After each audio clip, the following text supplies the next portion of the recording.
AWSच्या सीरीजमध्ये तुम्हा सर्वांचं स्वागत आहे आणि आजच्या सेशनमध्ये आपण आपल्या बकेटला फाइंड कसं करतो पूर्ण डिटेलमध्ये बघूया. जसं आधीच्या सेशनमध्ये आपण आपला जसं फर्स्ट बकेट क्रिएट केली होती, जसं एएम माय फर्स्ट बकेट हे आपल्या बकेटचं नाव आहे. आणि नंतर आपण जसं ARN बद्दल शिकलो. आजच्या सेशनमध्ये आपण आपल्या रिसोर्सला फाइंड कसं करतो हे शिकणार आहे. खूप सिंपल आहे बघा, काहीच अवघड नाहीये. पूर्ण डिटेलमध्ये आपण समजून घ्या. सर्वात पहिले आपल्याला काय करायचं आहे, इथे AWSवर क्लिक करायचं आहे आणि आपल्याला जर आपल्या रिसोर्सला फाइंड करायचं असेल, तर आपल्या डॅशबोर्डवरच इथे दिसतंय बघा, जसं रिसेंटली व्हिजिटेड. मग इथे रिसेंटली व्हिजिटेड काय येणार? रिसेंटली व्हिजिटेड येणार इथे जसं आपलं फर्स्ट जे की आहे S3. सो हे लोड होतंय, आपण वेट करू. बघा इथे S3 आलंय. मग आपण या S3वर क्लिक करणार आणि आपला रिसोर्स भेटून जाणार. सो काय करतोय मी S3वर क्लिक करतोय. सो S3वर क्लिक केल्यावर डायरेक्टली आपण इथे जंप झालोय आपण. जसं सध्या आपण इथे डायरेक्टली आलोय. So this is our resource. So असं आपण फाइंड करू शकतो. आणि एक दुसरा पण वे आहे ज्याने आपण आपल्या रिसोर्सला फाइंड करू शकतो. सो काय करायचं आपल्याला AWS आयकॉनवर क्लिक करायचं आहे आणि इथे जसं आपल्याला बघा खूप सारे ऑप्शन्स दिसताय, जसं console, home, recently visited. But आपल्याला कुठे जायचं आहे? आपल्याला जायचं आहे बघा जसं आपल्या सर्व्हिस मेनूमध्ये. तर सर्व्हिस मेनूमध्ये गेल्यावर इथे बघा खाली स्टोरेजचं ऑप्शन दिसतंय, इथे क्लिक करायचं आहे आणि बघा इथे आपल्याला जसं S3वर क्लिक करायचं आहे.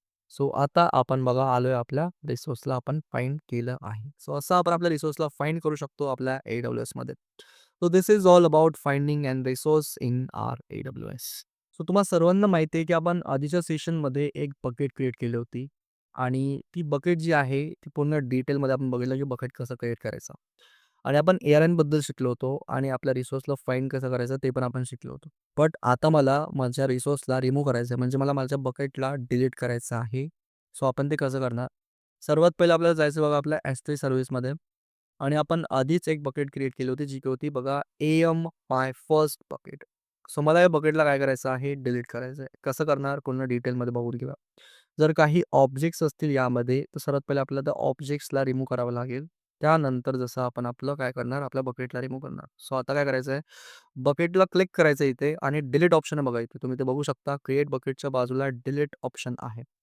सो डिलीटवर क्लिक करतोय आणि बघा इथे डिलीट कसं करता पूर्ण डिटेलमध्ये समजून घेऊया. सर्वात पहिले आपल्याला आपल्या बकेटचं नाव कॉपी करायचं आहे आणि डिलीट करताना हेच इथे पेस्ट करायचं आहे. To confirm deletion, enter the name of bucket in the text input field. Simple. इथे आपल्या बकेटचं नाव टाकायचं आहे आणि डिलीट बकेटवर क्लिक करायचं आहे. सो आपला जो रिसोर्स आहे तो डिलीट झालेला आहे आणि अशा इंटरफेसला आपण आलोय, म्हणजेच की आपलं landing page of S3. Simple as it is. इथे आलं बघा सक्सेसफुली डिलीटेड बकेट आणि आपल्या बकेटचं नाव काय होतं बघा, जसं am my first bucket. Simple as it is. असं आपण आपल्या AWSमध्ये आपला रिसोर्स डिलीट करू शकतो, रिमूव्ह करू शकतो. आणि संपवतोय बघा मी या सेशनला. भेटूया बघा आपण आपल्या नेक्स्ट व्हिडिओमध्ये.